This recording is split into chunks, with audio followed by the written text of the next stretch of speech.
வணக்கம் நண்பர்களே. இன்று நாம் பார்க்க போகும் கவிதை உங்களில் ஒருவனாக எனது குரல். 10 மாதம் சுமந்து விட்டால் பாரினிலே பிறந்து விட்டேன் என்பதற்காய் நான் வாழ்ந்து ஏதோ ஒரு நாள் இறப்பேனோ.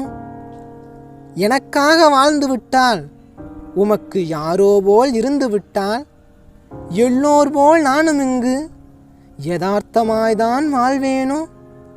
உதிரத்தால் நான் இணைந்த உறவுக்கே நான் உரிமை என்றால் உயிர்கள் பல எனை வந்து உலகினில் காப்பது முறைதானோ.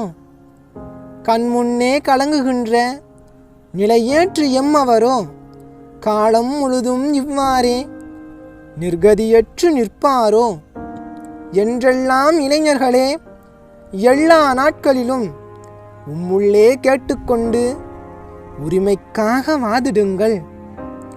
படித்த பண்புள்ளமே இந்த பாரதம் காக்க மறந்துவிட்டு யார் இறந்தால் எனக்கென்ன என்று யாரோ போல் இருந்துவிட்டால் ஏதும் அறியா நம்மவர்கள் யாரிடம் உதவி கேட்பார்கள். அறிவு உச்சமாகி நாம் இங்கு அவரை விழிக்க வைத்தால்தான் உண்டு. ஒரு கை தட்டினால் என்றும் ஓசைகள் இங்கு எழும்பாது. ஓடிவாரும் இளைஞர்களே ஒற்றுமை என்னும் படையெடுத்து.